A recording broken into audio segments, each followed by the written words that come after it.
Donc on se retrouve dans la vidéo. Après le Formic Component, on va continuer d'intégrer les autres composants de Formic, notamment le Field Component, le Error Message Component et le Form Component.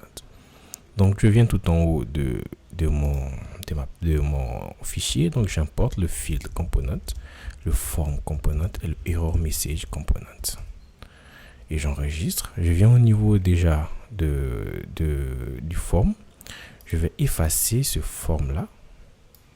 Et à la place, en lieu et place de form, je vais mettre mon form component et voir si tout marche à merveille.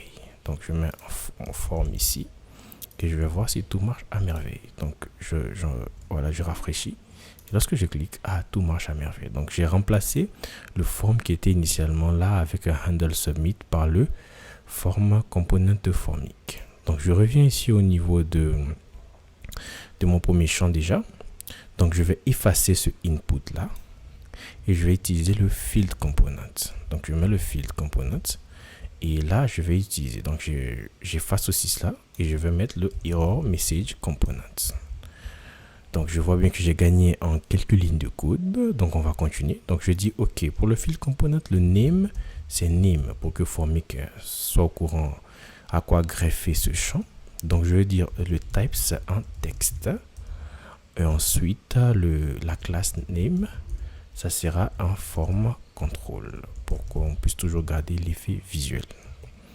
Donc, pour le error message, je dirais à Formic, donc le name, c'est toujours name pour que Formic soit au courant sur quoi il doit greffer. Ensuite, je dirais le class name doit être plutôt le text danger et le component qu'il doit utiliser, ça doit être un span.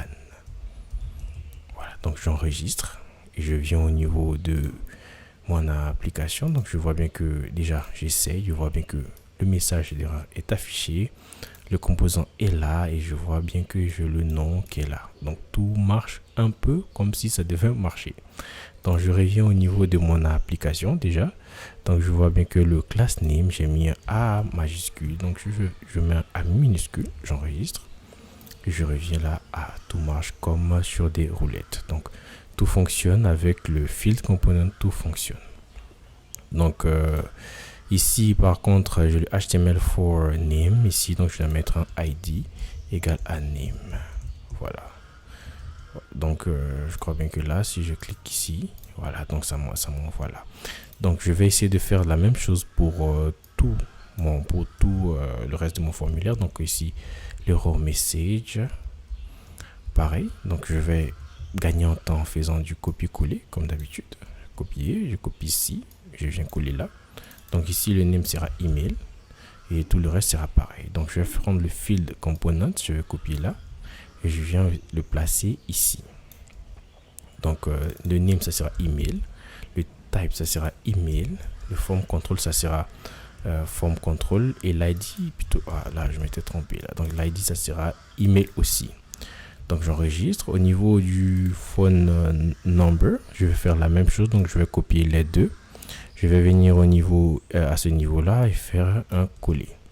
Donc le name ça sera phone number, ensuite le type ça sera test, le class name for form control, l'email ça sera plutôt l'ID ça sera phone number pour que à partir du label je puisse en cliquant avoir la même chose. Donc je copie ici, je copie là et j'enregistre. Donc je vais copier ça encore cette fois-ci ici.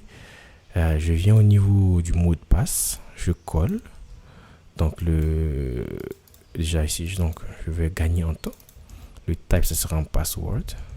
Donc le field c'est un wrapper autour de l'input. Donc n'hésitez surtout pas à faire toujours un tour sur la documentation pour voir les autres options offertes par field. Donc name password, type password, form control, ID form control, password, text danger span. Je viens au niveau du mot de passe, de confirmation du mot de passe. Je copie encore ça. Donc je colle ici. Donc name ça sera password confirmation. Je copie ça. Le name ça sera password confirmation. Le type ça sera password. Le class name ça sera form control. Le ID ça sera password confirmation. Le name ça sera password confirmation. Class name text danger et span.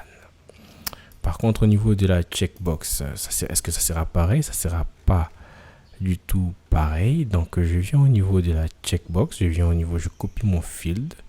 Bon, je copie ça puisque c'est moins long. Je copie le field. Je viens au niveau de la checkbox. Donc, on aura name égale à GCU. GCU. Type égale à checkbox. Name, class name. La class name, c'était custom. C'était custom control. Custom checkbox. Donc, ça aura check custom input. Voilà, check custom input. Ça aura un ID de GCU. Et le label va rester le même. Et le error message, je vais le cliquer ici. Je vais coller. Et ça sera GCU. Ça sera un text danger. Mais par contre, ça sera pas un span. Ça sera un div. Voilà. Donc, pour ne pas... Parce que si je mets un span, ça va se mettre l'un à côté de l'autre. Donc, je reviens au niveau de mon application. Je vois que j'ai deux checkbox. Donc, est-ce que j'ai mal fait? J'essaie d'enregistrer pour voir où est-ce que j'ai eu à mal faire. Je rafraîchis, j'ai toujours deux checkbox. Donc, ça, c'est une erreur qui peut arriver. Donc, je me concentre pour voir où est-ce que j'ai ce que j'ai omis. Donc, ce que j'ai omis. Donc, c'est ici, j'ai ajouté une classe de trop. Voilà, j'ai ajouté une classe de trop. Ça devait être un custom control plutôt. Custom control input. Et lorsque je reviens, voilà. Donc, je clique. Tout passe à merveille. Donc, lorsque je mets le name, je sors. Le nom obligatoire, je sors. Voilà. Donc, tout marche comme avant. Mais j'ai juste eu à enlever le if error message, if toutes les conditions qu'on devait prendre pour afficher ont été pris en compte par le error message et tout ce qui était name à passer a été pris en compte par le fields component, le get fields propre, tout ça a été pris en compte par le field component. Donc on a refactoré notre formulaire en utilisant les composants que Formic nous offre, notamment le field component et le error message component.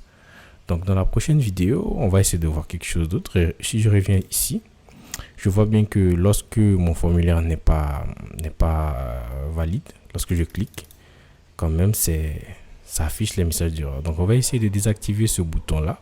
Et on va essayer aussi de simuler les appels asynchrones au niveau de Formic.